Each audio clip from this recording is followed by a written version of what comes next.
जो कल हमने अकबरी लोटा नामक पाठ का आरंभ किया था, जिसमें हमने ये पढ़ा था कि लाला झाऊलाल की पत्नी ने उनसे 250 रुपये मांगे थे और उसकी मांग को पूरा करने के लिए उन्होंने अपने मित्र बिलवासी जी की सहायता ली थी। उन्हें रुपए उधार देने के लिए कहा था और उस दौरान जिस दिन रुपए देने थे और बिलवासी जी उनके घर आए, उसी दौरान ये घटना हुई कि लाला जी एक लोटे में पानी पी रहे थे, छत की मुंडेर पर खड़े हुए, और वो लोटा उनके हाथ से गिर गया, एक अंग्रेज के पैर में लगा और उसको गीला भी कर दिया सिर से पैरों तक।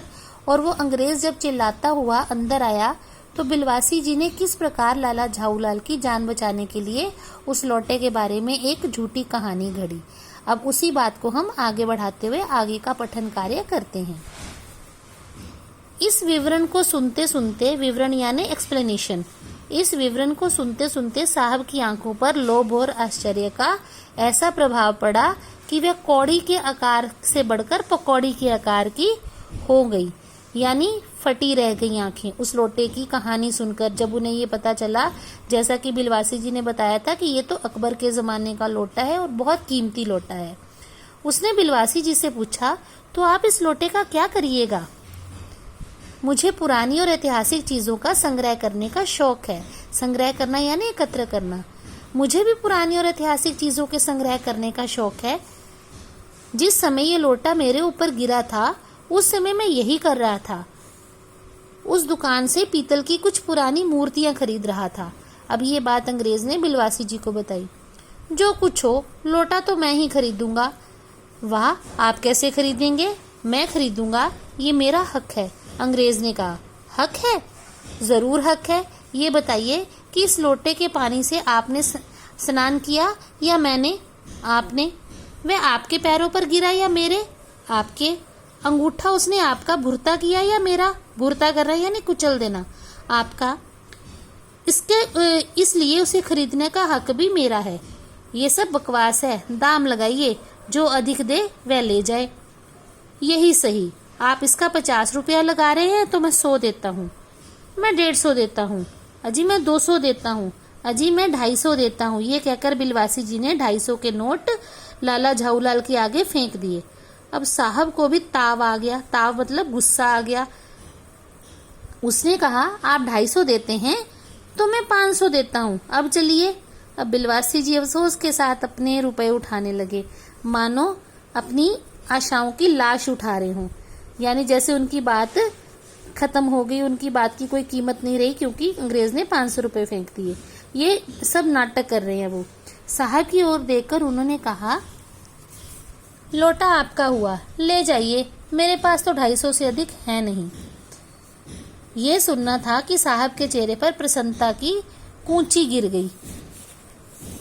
कूंची गिर जाना यानी जैसे हम पुराने समय में दीवारों पर जब हम रंग करते थे तो वो कूंचियों से किया जाता था। जो पाम के जो पेड़ होते हैं उनकी पत्तों से कूंचियां बनाई जाती थी, उससे रंग किया जाता था। अब वो पुराने घर को नया सा कर देती थी कूंचियां, जिसको हम चूना फेरना बोलते हैं। अब प्रसन्नता की कूंची फिर गई, यानी उनके चेहरे के हाव भाव, जहां वो चिल्ला रहे थे दर्द के मारे, अब वो खुशी के मारे उनके चेहरे पर जो है भाव नजर आने लगे। उन्होंने झपट कर लोटा लिया और बोला, अब मैं हंसता हुआ अपने देश लौटूंगा। मेजर डगलस की डींग सुनते सुनते तो मेरे कान पक गए थे। अब मेजर डगलस कौन थे? वो उस अंग्रेज के पड़ोसी थे। अब ये बात उन्होंने पूछी बिलवासी जी ने, मेजर डगलस कौन है? मेजर डगलस मेरे पड़ोसी हैं। पुरानी चीजों के संग्रह करने में मेरी और उनकी होड़ लगी रहती है। होड़ होता है प्रतिस्पर्धा, कॉम्पिटिशन। गत वर्ष, गत यानी पिछले साल, गत वर्ष वे हिंदुस्तान आए थे और यहाँ से जहांगीरी अंडा लेकर गए थे। जहांगीरी अंडा? हाँ, जहांगीरी अंडा। मेजर डगलस ने समझ रखा था कि हिंदुस्तान से वे ही अच्छी चीजें ला सकते हैं, पर यह जहांगीरी अंडा है क्या? आप जानते होंगे कि एक कबूतर ने नूरजहां से जहांगीर का प्रेम कराया था। जहांगीर के पूछने पर कि मेरा एक कबूतर तुमने कैसे उड़ जाने दिया, तो नूरजहां ने उसके दूसरे कबूतर को उड़ाकर बताया था कि ऐसे। यहाँ भी वो किसी हिंदुस्तानी ने मेजर डगलस को मूर्ख बनाया था पहले, और उनकी बताई हुई कहानी वो उनको बिलवासी जी को सुना रहे हैं। उसके इस भोलेपन पर जहांगीर दिलो जान से निछावर हो गया, दिलो जान से यानी हृदय से। उसी क्षण उन्होंने अपने को नूरजहां के हाथ कर दिया, यानी उनके प्रेम में पड़ गए। कबूतर का ये एहसान वह नहीं भूला। उसके एक अंडे को बड़े जतन से रख छोड़ा। जतन मतलब बड़े जैसे कहते हैं कि कोशिश करके एक अंडा संभाल लिया। एक बिल्लोर की हांडी में वह उसके सामने टंगा रहता था। बाद में वही अंडा जहांगीरी अंडा के नाम से प्रसिद्ध हुआ। उसी को मेजर डगलस ने पार साल का मतलब गत वर्ष, पिछले वर्ष दिल्ली में एक मुसलमान सज्जन से 300 रुपए में खरीदा था। ये बात, हाँ, अब मेरे आगे दून की नहीं ले सकते। पर अब मेरे आगे दून की नहीं ले सकते का मतलब अब मेरे सामने अपनी अकड़ नहीं दिखा सकते, क्योंकि उन्होंने अकड़ जमाई थी ना इस अंग्रेज के ऊपर कि देखो मैं हिंदुस्तान से जहांगीरी अंडा एंटीक चीज लेके आया हूँ, एक पुरातन। तो अब मैं जाके उनको ये लोटा दिखाऊंगा तो मेरा हाथ ऊंचा हो जाएगा। मेरा अकबरी लोटा उनके जहांगीरी अंडे से भी एक पुश्त पुराना है। एक पुश्त का मतलब एक सदी पुराना है, एक जनरेशन पुराना है। इस रिश्ते से तो आपका लोटा उस अंडे का बाप हुआ।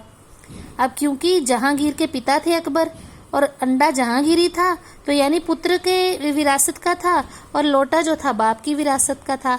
तो इस तरह लोटा भी उस अंडे का बाप हुआ, जिस तरह अकबर जहांगीर के बाप थे। साहब ने लाला झाऊ लाल को 500 रुपए देकर अपनी राह ली, यानी अपने रास्ते चले गए। लाला झाऊ लाल का चेहरा इस समय देखने बनता था।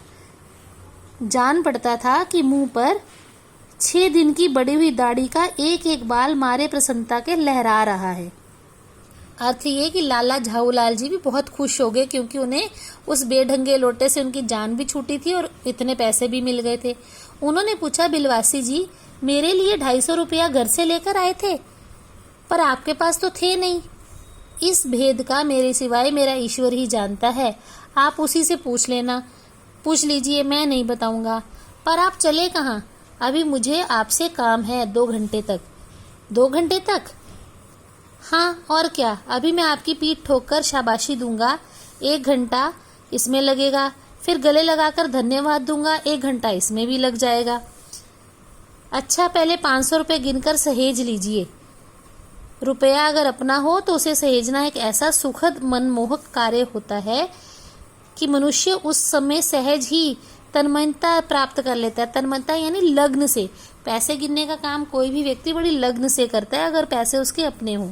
इस बात का ये अर्थ निकलता है।